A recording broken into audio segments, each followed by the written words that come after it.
네, 오늘 또 우리 그 주빌리 통일에 대한 그 모임이기 때문에 주께서 원하시는 통일 주제로 말씀을 나누겠습니다. 네, 그래서 한번 하나님께서 우리에게 통일을 주실 때 우리가 준비됨이 중요하다. 그래서 준비가 돼야 주님 주시는 거예요. 우리가 만약에 자녀한테 선물을 주려고 그래. 근데 막 차를 주려고 그래. 근데 차가 면허를 따야 줄 수 있을 거 아니에요. 그러니까 그게 준비가 되는 거거든요. 그러니까 우리가 주님께 통일이라는 선물을 받기 위해서 우리의 심령이 준비돼야 되고 교회가 준비돼야 되고 상황들이 준비가 돼야 되는데, 그런 차원에서 오늘 주님께서 원하시는 통일로 우리가 준비가 돼야 되겠다. 그렇게 되길 원하십니까? 네. 이제 오늘 주제 말씀 거기 에베소서 1장 8절부터 11절까지 한번 큰 소리를 읽겠습니다. 시작. 하나님은 우리에게 모든 지혜와 총명을 넘치게 주셔서 그리스도 안에서 믿으시는 하나님 기뻐하시는 뜻을 따라 하나님의 신비한 뜻을 우리에게 알려주셨습니다. 하나님의 계획은 내가 자며 만왕에 있는 모든 것을 그리스도 안에서 머리로 하여 통일시키는 것입니다. 하나님 그리스도 안에서 우리를 상속자로 삼으셨습니다. 이것은 모든 것을 자기 원하시는 뜻대로 하시는 그의 계획에 따라 미리 정해진 일입니다. 아멘. 할렐루야. 그러니까 주님께서 우리에게 지혜와 총명을 주시고 주님의 신비한 뜻을 계시하셔야 또 우리가 주님의 머리로, 예수님을 머리로 통일될 수가 있다는 얘기죠. 그래서 여기도 하나님께서 계획이 뭐예요? 그리스도 안에서 통일되는 걸 원하신다. 그리고 여러분들이 뭡니까? 상속자. 그래서 하나님은 여러분과 동역하기를 원하시기 때문에 우리가 상속자가 잘 준비가 돼야 된다는 거예요. 그래서 오늘 잘 준비되시기 축복합니다. 상속받을 준비가 되시기 바랍니다. 상속자는 아버지가 잘 볼 거 아니야. 이게 내가 상속해줘도 되나 이렇게 생각하신다. 그러니까 우리의 그 믿음의 분량들을 다 보신다는 거예요. 그래서 지금 내가 생각할 땐 잘하고 있는 것 같지만 주님의 그릇이 보고 계시다. 저도 막 잘하고 있는 것 같은데 주님께서 더 기도해라. 그래서 계속 여기서 계속 기도만 한 거예요. 주님의 뜻을 기다려야 되고 때가 다 차야 되기 때문에. 통일도 마찬가지다. 하나님께서 상속자를 준비시키실 때 제일 중요한 건 뭡니까? 예배입니다. 예배. 따르면 예배. 그래서 예배가 구약에서는 제사고 신약에서는 예배인데 어떻게 잘 드려질 수가 있을까? 가장 중요한 게 무엇일까 했을 때 이 말씀이 예수님이 답을 주신 말씀이죠. 예수님 말씀. 시작. 요한복음 시작. 예배를 드리는 사람이 영과 진리로 아버지께 예배를 드리려고 한다. 지금이 바로 그때이다. 아버지께서 이렇게 예배를 드리는 사람을 찾으신다. 하나님은 영이시다. 그러나 이 예배를 드리는 사람은 이와 진리로 예배를 드려야 한다. 아멘. 그래서 영과 진리로 예배를 드려야 된다. 영으로 예배를 드린다. 그것이 뭘까? 그러니까 우리가 3으로 나누면 영, 혼, 뭡니까? 6이죠. 그래서 이게 영으로 예배 드린다는 깊이를 말하는 거예요. 그래서 육적인 예배가 있을 수 있다. 그렇죠? 혼적인 예배가 있을 수 있고 영적인 예배가 있을 수 있다. 육적인 예배는 뭐야? 내가 예배 잘 드리고 있어. 겉으로 보면 잘 드리고 있어. 졸지 않고 있어. 찬양도 열심히 하고 있어. 겉으로 보면. 이게 육적인 거예요. 근데 거기서 마음이 없다든지 주님 향한 사랑이 없다든지 딴 생각하고 있다든지 그럴 수 있다는 거죠. 여기 딴 생각하지 않는 것 같은데 거기서 더 들어가면 뭡니까? 혼적인 예배를 드리게 되는 거예요. 혼적인 건 뭡니까? 내 마음과 내 생각을 드리면서 예배를 드리는 거예요. 그래서 내가 주님을 사랑해서 찬양을 하고 내가 주님을 생각하고 딴 생각하지 않고 그렇게 예배를 드리는 건데 거기서 더 들어가는 게 영적인 예배다. 영적인 예배. 더 들어가는 게 뭐냐? 뭘까요? 더 들어가는 비법이 뭐냐면 바로 박의준 목사님이에요. 의중이 아니고 의지다. 의지. 그래서 우리의 의지를 들여서 예배를 드리는 것이 영적인 예배를 드리는 것이에요. 그래서 우리가 내가 생각이나 내 감정이나 이런 것들은 막 복잡하고 막 내 기분도 안 좋고 막 이럴 때 내 의지를 다해서 주님 앞에 예배를 드리는 거예요. 나를 죽이고 거기 들어가는 것이 그 영적인 예배로 들어가는 문이다라는 거예요. 우리가 의지를 드리는 거예요. 의지를. 그래서 의지를 드리지 않으면 혼에 자꾸 좌우가 되는 거예요. 내 기분이 안 좋아. 아니면 내 상황이 어때? 계속 좌우되니까 예배가 깊이 들어갈 수가 없다. 그래서 그것까지 복종시키는 게 의지를 복종시키는 거예요. 그래서 의지를 복종시키는 건 어떻게 나타나냐? 지속성으로 나타난다. 지속성으로. 그래서 영으로 들어가는 수준은 뭐예요? 이 혼에 막 좌지우지 되는 게 아니고 지속성으로 들어갈 수 있다는 거예요. 예배가 지속이 되고 기도가 지속이 되는 것은 말이에요. 그래서 의지를 들여서 지속성으로 가는 그게 이제 영적인 예배다. 그래서 우리가 기도를 할 때 이제 막 잡다한 생각, 뭐 육적인 생각이 날 수 있고, 뭐 혼적인 생각이 날 수도 있고, 근데 그거를 돌파해야 이제 더 깊이 기도한다 이런 게 있잖아요. 똑같은 거예요. 예배도 똑같고, 그래서 시간을 더 드리는 것이 필요하다는 거예요. 그 영적인 예배를 위해서는 시간에 자유함이 있어야 되고 시간이 더 필요하다는 거예요. 그냥 30분 만에 영적인 예배로 이게 힘든 거예요. 그러니까 우리가 막 탁탁탁 맞춰서 하는 것에는 깊이 들어가기 힘들어. 그러니까 우리 주사랑은 아주 바람직하죠. 길게 설교도 길게 하고 하시는데 마찬가지. 그러니까 지속성을 가지고 우리가 막 이런 잡다한 거를 다 내 의지로 꺾고 주님 앞에 복종을 시켜서 들어갔을 때 영적으로 들어갈 수가 있다. 그래서 시간을 많이 들여야 돼요. 그래서 기도를 할 때도 기도를 길게 할 수 있어야 되는 게 영으로 들어가는 기도다. 그래서 저도 여기서 기도 훈련을 막 하는 거예요. 막 주사랑에서 이제 막 그래도 기도에 그래도 샘물이 터졌어. 막 그동안 힘들었던 부분들. 그러면서 여기 와서 또 기도 이제 막 쌓아야 되잖아요. 그래서 막 기도 막 조금 하다가 안 하고 이러면 안 되잖아요. 그래서 막 기도에 싸움을 하는 거예요. 의지를 들여서 막 기도를 해서 막 1시간, 뭐 2시간도 하고 막 이렇게 하면서 기도를 하는 거예요. 그러니까 주님 앞에서 그것이 훈련이 되면서 뿐만 아니라 영적인 수준으로 들어가는 그 과정인 거예요. 시간을 들이지 않고서는 들어갈 수가 없다. 시간을 들이시기 바랍니다. 네. 뭐 다 잘하고 있을 텐데 두 번째가 이제 진리로 예배를 드려야 된다. 그래서 오늘의 포인트는 여기예요. 오늘 포인트는. 그래서 진리는 누굽니까? 그 다음 말씀. 예수님 시작.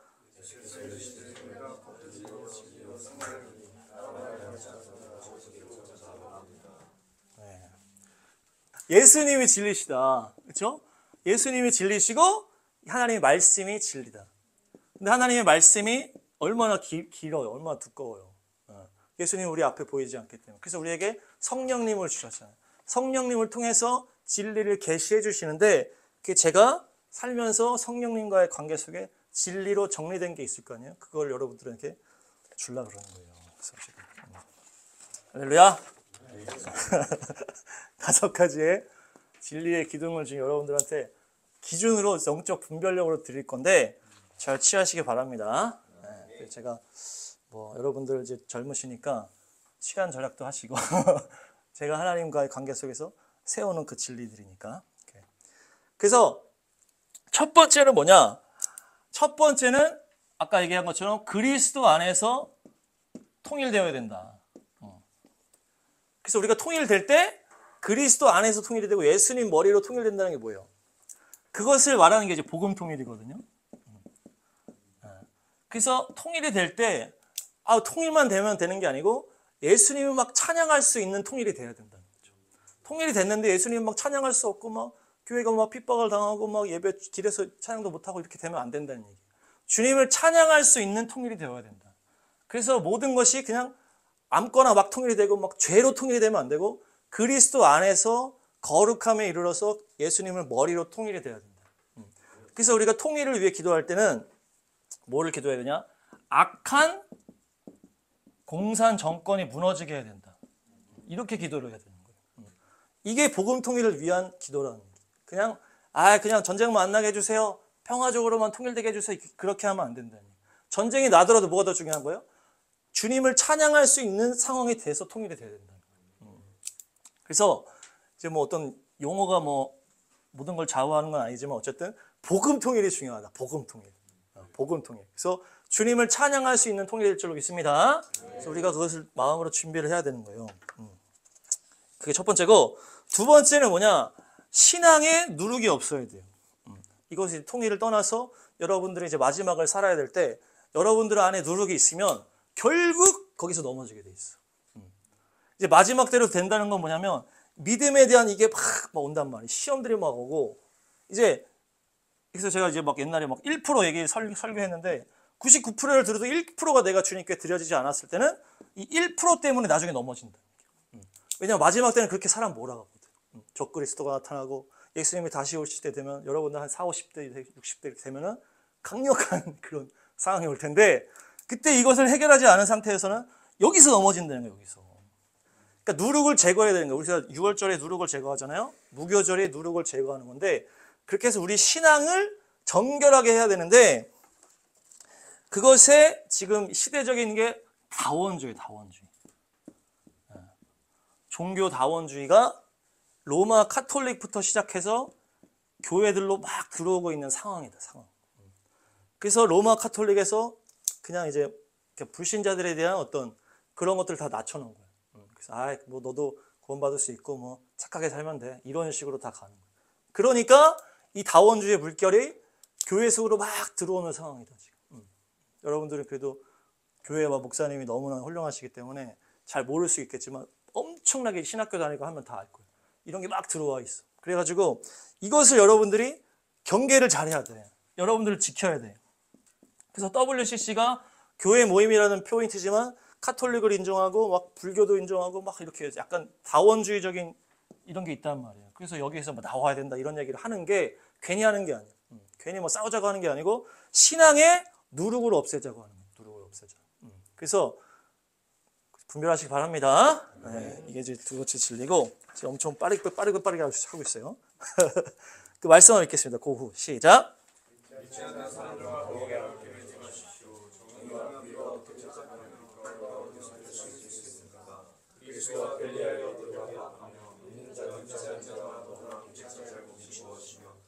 하나님의 성전과 구성이 어떻게 시작했습니까? 우리의 사랑이 하나님의 성전입니다. 그래서 하나님께서 말씀하신 바와 같습니다. 내가 그들 가운데서 살며 그들 가운데로 거칠 것이다. 나는 그들의 하나님 되고 그들은 내 백성 될 것이다. 그러므로 너희는 그들 가운데서 나오거나 그들과 떨어져라. 부정한 것을 마시지 마라. 나 주라고 하나 그러면 내가 너희를 먼저 줄 것이다. 아멘. 그래서 제가 천주교 얘기를 안 할 수가 없는데 이제 천주교가 이제 마리아 숭배 사상이 있기 때문에 안 되는 거예요. 거기는. 마리아. 거기는 마리아 이름으로 기도하고 마리아 상을 세우고 이렇게 한단 말이에요. 그래서 에스겔에서 가증한 우상이 그게 천주교 상인데 그래서 여기서 종교 다원주의가 이제 나오는 거예요. 다원주의가. 그리고 여기서 나온 게 그거예요. 그 뭐지? 할로윈. 그래서 모든 성인을 숭배를 하기 때문에 다 성인으로 만들어서 숭배하기 때문에 음란하다 그러는 거예요. 주님만 숭배하는 게 아니고 마리아도 숭배하고 모든 성인을 숭배하기 때문에 음란하고 거기서 나온 게 그 할로윈이었다. 할로윈. 그러니까 이제 이거를 잘 분별을 해야 돼요. 우리가 막 천주교 사람들이 막 주변에 많고 막 착한 일을 많이 하기 때문에 정죄하라고 말하는 게 아니고 여러분의 믿음을 지키라고 말씀드린 겁니다. 그래서 그 두 번째고 그래서 여기서 나오잖아요. 그들 가운데서 나오너라. 부정한 것을 만지지 말아라. 그러니까 무조건 사귀지 말라는 게 아니고 신앙적인 그 상황을 말하는 거예요. 여러분들이 물들 수가 있다는 게 이렇게 같이 있다 보면 앞으로는 거룩하게 구별되는 게 가장 중요해요. 그래서 그거를 새기시기 바랍니다. 네. 세 번째가 이제 이건 또 정치적인 얘기예요. 그래서 우리가 그 진보 정치가 이제 또 중요한 부분인데 진보적인 거기서 주장하는 것들이 뭐냐? 그 통일을 얘기를 할 때 어떻게 얘기를 해요? 그 악한 정권을 긍정을 한단 말이에요. 왜냐하면 사상적으로 비슷하기 때문에 공산주의나 뭐 사회주의 이게 다 인본주의까지 연결이 되는 거예요. 그래서 하나님을 배제하고 인간의 유토피아를 만드는 게 이 목적이거든요. 그러니까 결국에 공산주의, 사회주의, 인본주의가 다 하나님을 배제하게 돼 있어. 근데 여기서 그 북한에서 나오는 그 공산주의와 그 사상들이 다 이 진보적인 이쪽에 다 연결이 되어 있기 때문에 특별히 우리나라는 더 조심해야 돼. 그래가지고 우리가 여기에 물들기 시작하면은 나도 모르게 물들어 버려. 나도 모르게 신앙이 떨어져 버려. 나도 모르게 그냥 죄에 대해서 타협하게 되고 그냥 그냥 또 인간적으로 그냥 하게 되고. 근데 앞으로는 인간적인 걸로 이제 마귀적인 게 들어오는 거예요. 그래서 여러분들 그걸 잘 분별해야 돼요. 시대가 중요하기 때문에. 그래서 다 여기서 뭐가 나오는 거예요? 동성애나 이런 게 다 나오는 거예요. 죄에 대해서 그걸 낮추는 거예요. 기준을 다 낮추는 거예요. 그래서 저도 20대 후반에 그런 쪽에 관심이 많았어요. 저도 막 약자에 대한 이런 게 관심 많다 보니까 막 거기에 막 빠져서 이렇게 있었는데 주님이 깨워주신 말씀이 다음 말씀이에요. 다음 말씀. 대하 시작. 하나님의 아들 예우스 여자가 나가서 마음을 찾아서 인류님께서는 약한 자를 약한 자 아니고 악한 자입니다.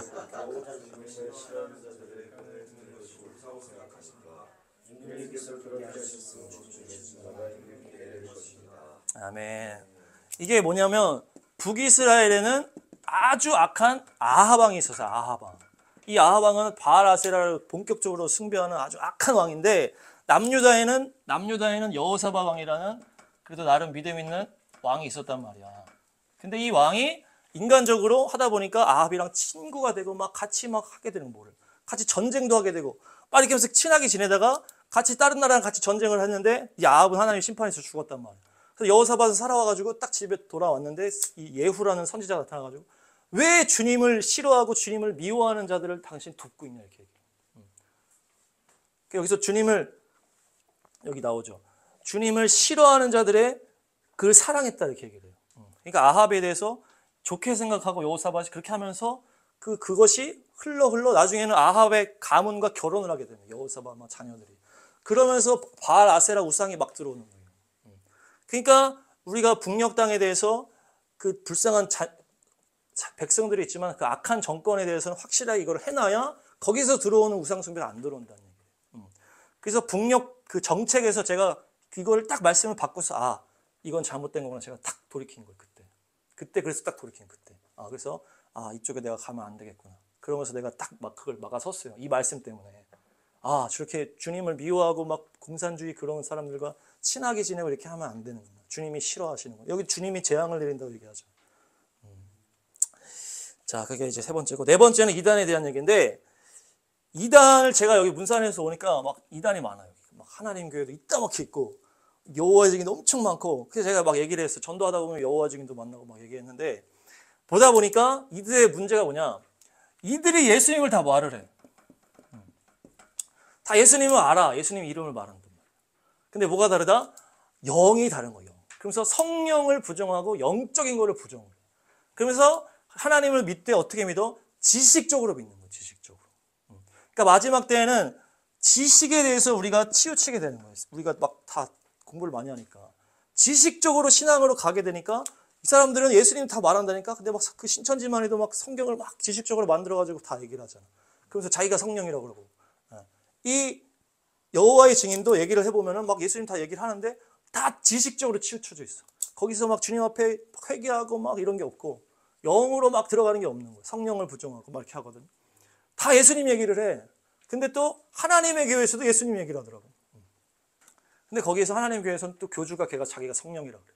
그러니까 예수님까지는 다 맞아. 근데 성령에서 여기서 다 어긋나는 거야. 그게 왜냐? 지식적으로 성경을 보게 되니까 젊은 사람들이 다 거기에 넘어가게 되는 거야. 그 막 착한 일하고 막 이렇게 하면. 그러니까 우리가 여러분들이 지식적인 수준에 머무르면 거기에 다 넘어가게 돼 있고 우리 자체도 믿음이 떨어질 수밖에 없다. 지식적인 수준에 머물면 안 돼요. 그래서 이 말씀을 한번 보겠습니다. 마태복음부터 시작.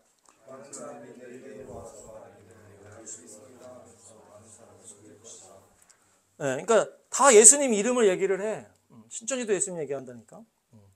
그러니까 속이는 거. 근데 영이 다르다. 영. 그래서 여러분들 영 분별을 잘해야 되고 영적으로 깨어 있어야 되는 거예요. 그래서 여러분 교회가 너무나 영적으로 파워풀하기 때문에 여러분들 잘 모르지만 실제 바깥 세상은 너무나 미혹되는 사람들이 많다는 거예요. 교회 안에서도. 디모 시작.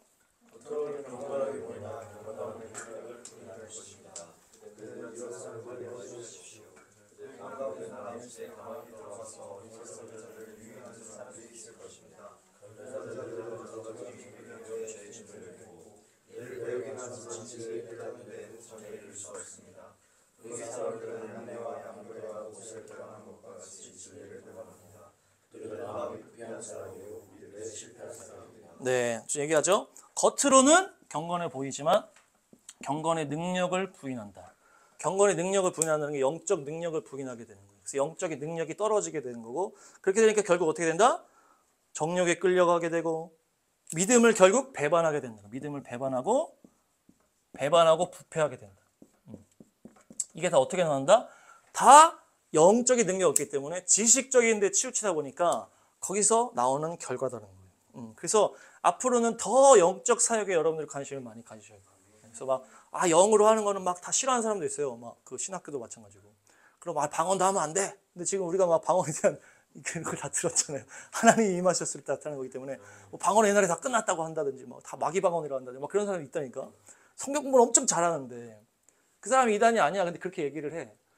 그리고 막 또 막 뭐 예언 사역이라든지 막 우리가 만수 사역이라든지 이런 거 막 하잖아요. 막 치유 사역. 그렇게 하면 다 막 이단이라고 한다면.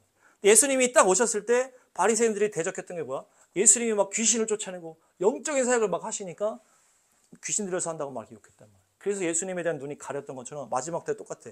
영적인 능력들이 막 폭발적으로 일어날 텐데, 근데 그때 내가 영적인 눈이 닫혀 있고 내가 지식적으로 하게 되면은 거기를 대적하게 되면 내가 구불되게 되는 거예요. 하나님이 이래. 그래서 여러분들이 영적인 일에 대해서 막 거부한다든지 이러시면 안 되는 거예요. 그래야 여러분들의 믿음을 지켜나갈 수가 있다. 할렐루야. 이 마지막 때 이제 북한과 이제 이스라엘이 하나다. 이거 한국과 이스라엘하고 북한도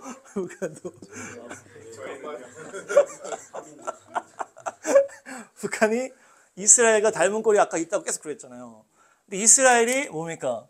그 말씀 무슨 읽겠습니다. 마지막 말씀 시작.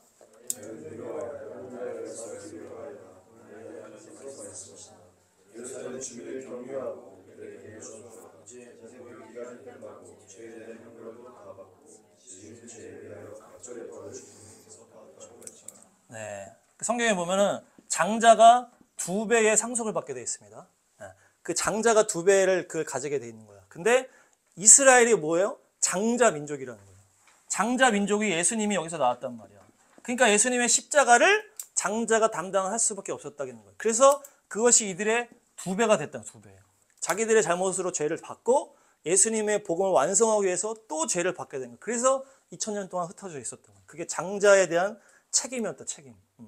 그러니까 이 모두를 위한 구원을 책임적으로 장자가 이렇게 맡은 거예요. 그러니까 여기 장자. 네, 첫째다. 첫째. 내 위에 없다. 첫째가 그런 거를, 나도 둘째가 잘 모르지만 첫째가 그런 거를 느낀다고 하더라고. 어떤 가정에 대한 거, 내 동생에 대한 막 이런 거를 막 책임을 막 느끼고, 그래서 막 동생 대학 보내려고 계속 일한다든지 막 이런 게 있잖아요. 그런 원리가 이스라엘에게 있었다는 거. 그래서 우리가 이스라엘 축복하는 거잖아. 우리의 구원을 만들기 위해서 이스라엘 그렇게 했으니까. 근데 북한도 마찬가지는 거야. 북한도. 그러니까 우리랑 북한이 따졌을 때 북한이 우리 정통은 우리한테 있는 것 같지만 북한이 장자예요. 장자. 왜? 평양에 먼저 복음의 불이 떨어졌으니까. 북한 땅에 더 교회도 더 많았고. 그때 어쨌든 이 심판의 이것을 담당하는 것을 북한이 지금 하고 있는 거예요. 2배로 감당하고 있다는 얘기지. 그게 뭐랑 비슷한 거예요? 유대인이랑 비슷하고, 큰 그림으로 봤을 때는 마지막 그 대부흥의 그때에 하나님께서 유대인을 깨우기 위한 민족으로 이 북한 백성을 대기시켰다는 얘기예요. 아예 통일이 이런 게 없었고 다 같이 왔으면 다 타락했잖아, 우리처럼. 근데 북한은 그 고난 가운데서 주님이 정결하게 한 다음에 맨 마지막 그 정통 유대인들을 전도하기 위한 핵심 인물로 지금 준비해놨다는 거예요. 그러니까 지금 세팅이 비슷한 거야. 북한도 그것을 위해서 자기가 감당하고 고난을 감당하고, 유대인도 똑같으니까 북한 백성들이 홀로코스트를 알기 때문에 유대인들의 그 홀로코스트로 인한 다친 마음을 열 수 있다는 얘기죠. 또 유럽에 있는 사람들은 홀로코스트를 했던 사람들의 후예들이니까 마음이 안 열리지만 우리는 멀리 떨어져 있었기 때문에 그 관계도 없었고, 근데 그 북한 백성들이 자기가 당한 거를 복음을 이겨낸 것들 가지고 마지막 선교 완성을 이루는 거예요. 그러니까 마지막 선교는 정통 유대인들의 이스라엘에 있는 이들이 예수님을 죽인 어떻게 보면 후예잖아. 그 정통 거기에 빠져가지고 예수님을 죽였잖아. 이들이 맨 마지막 선교의 대상이라는 거예요. 이들이 딱 되면은 이제 예수님 오시는 거고, 전 세계가 이제 마지막 차가 맨 마지막이 여기고, 그것을 위해 북한 민족이 준비되고 있다는 얘기예요. 그래서 지금 제가 이제 제 유튜브 보면 요시아의 세대라고 이렇게 나와요. 요시아 세대. 그러니까 요시아가 어떤 왕이냐? 거의 끄트머리에 나오는 엄청난 왕이에요. 그래서 이 왕이 엄청난 걸 많이 했는데 막 엄청난 부흥을 막 이렇게 다 막 깨부셔. 우상을 다 깨부셔. 그리고 그 막 말씀을 발견해. 율법책을 발견해가지고 막 이거를 막 읽는단 말이야. 그러면서 막 회개하고 막 이렇게 하고서 절기를 온전하게 지키고 이렇게 하는데, 특별히 이 요시아가 무슨 일을 하냐? 제 유튜브 설교를 참고하시면 좋은데, 요시아가 요시아 때는 이미 북이스라엘은 망한 상태야. 북이스라엘은 아수르한테 망해서 폐허가 된 상태인데, 이 요시아 왕이 북이스라엘까지 가서 거기에 있는 베델의 금송아지 우상을 깨트려 버린 거야. 이걸 요시아가 한 거야. 그 전에 아무도 안 했어. 북이스라엘 망한 다음에 거기를 일단 방치되고 완전히 그렇게 된 상태에서 요시아가 그 자기 땅도 아니야. 그 남유다 왕이기 때문에 그 북쪽 땅에 가서 거기에 있는 우상을 깨부신 왕이 요시아 왕인 거야. 그러니까 우리로 따지면은 지금 저 북녘에 있는 그거를 다 깨부시는 게 이 요시야 때의 일이라는 얘기예요. 근데 재밌는 건 뭐냐면 이 요시야 앞왕이 므낫세 왕이야. 이 므낫세 왕이 너무나 악했기 때문에 주님께서 이 유다의 멸망을 확정하는 날이야. 그러니까 멸망을 확정한 왕이 므낫세인데 그 뒤에 나온 게 요시야 왕이야. 근데 요시야 때 엄청난 일을 행했단 말이야. 그래서 우리가 마지막 대부흥이라는 건 뭐냐면 마지막 심판 바로 앞에 있는 부흥이야, 그게. 그래서 이제 므낫세가 이제 확정하고 그 다음에 요시야가 엄청난 부흥을 한 다음에 요시야가 죽자마자 나라가 막 망해버려. 그러니까 우리가 지금 마지막 때를 향해 가고 있을 때 요시야 때가 지금 우리한테 열리기 시작했다는 얘기예요. 그래서 마지막 추수를 막 이루고 마지막 추수가 끝나는 순간 이제 막 망하는 거야, 우리나라. 이제 우리나라가 아니고 전 세계가 예수님이 이제 막 오시는 거야. 그러니까 여러분들은 그거를 다 보게 될 거예요. 근데 이 요시야 세대가 그 마지막 부흥을 말하는 왕이라는 거예요. 그래서 요시야 대추수 마지막 대부흥이다 이렇게 얘기를 하는데 이 요시야가 엄청난 일을 했는데 거기서 또 율법책을 발견하고 뭐예요? 절기를 지켜. 그러니까 이것이 또 엄청난 게 우리나라에 지금 막 그 이스라엘에 대한 그게 열리면서 뭐가 열렸어? 막 절기가 열리고 막 토라에 대해서 막 관심을 더 갖게 되고 이렇게 하잖아. 그것이 또 요시야 때 일어나는 일인데 우리나라가 기독교 150년 역사 이렇게 이스라엘 절기를 지킨 적이 없어. 이거는 그냥 이스라엘 절기라고 생각했지만 이스라엘 절기가 아니잖아. 하나님의 절기이기 때문에. 근데 이 마지막에 이 절기들을 우리가 막 지키고 막 나팔절도 지키려고 하고 막 초막절도 막 설교도 하고 하잖아. 그러니까 이것이 지금 우리 눈앞에 있는 시대라는 요시야 시대가. 그 율법을 발견하고 절기를 지켰던 이 요시야 왕의 마지막 그 부흥인데 지금 우리한테 열리고 있고 이제 북녘이 더 무너지면은 그야말로 더 열리는 거예요. 그래서 우리한테 오는 게 이 요시야 대부흥이 여러분에게 오는 거예요. 근데 우리가 잘 준비해서 복음 통일문을 열고 마지막 선교 완성을 이루고 그 마지막 정통 유대인들까지 우리가 주님 앞에 올려드리고 그러면 주님 오실 길이 예비가 딱 되는 거예요. 그러면 요시야 왕이 딱 죽는 순간 나라가 급격하게 망해버리거든. 똑같이 그 선교 완성을 이루고 정통 유대인까지 이렇게 되면은 주님이 이제 오시는 거예요. 그러니까 여러분의 때가 이렇다는 걸 말해준 거고 거기에 있어서 북한 민족이 그렇게 중요한 민족이라는 거죠. 그래서 우리가 꼭 기도해서 이들을 열어놔야 되고 저들에게 뭘 줘야 된다? 이스라엘에 대한 그 사명감을 우리가 줘야 되는 거예요. 그래서 북한과 이스라엘은 연결이 되어 있는 거예요. 우리가 이걸 감당해야 되는 거예요. 그래서 여러분들이 그래서 사명감을 가지고 승리하시기 바랍니다. 네. 모든 통일은 그냥 통일되면 안 되고 그리스도 안에서 통일이 돼야 된다. 거룩함으로 통일이 되고 주님을 향한 예배가 멈추지 않는 상황으로 통일이 돼야 된다. 그리고 우리가 그래서 그 악한 공산 정권이 우선 무너져야 이 온전한 통일이 되는 거예요. 그리고 신앙의 다원주를 이겨내야 되고 또 북한을 정권을 지지하는 그런 방향으로 가면 안 돼. 북한 정권과 친구가 되는 방향으로 가면 안 돼. 그래서 그 동성이나 이쪽으로 가면 안 되기 때문에 여러분들 잘 분별하시고 지식적인 수준에 머물게 되면 이단이 거기서 나온 것처럼 우리가 주님의 인도하심을 받을 수가 없다.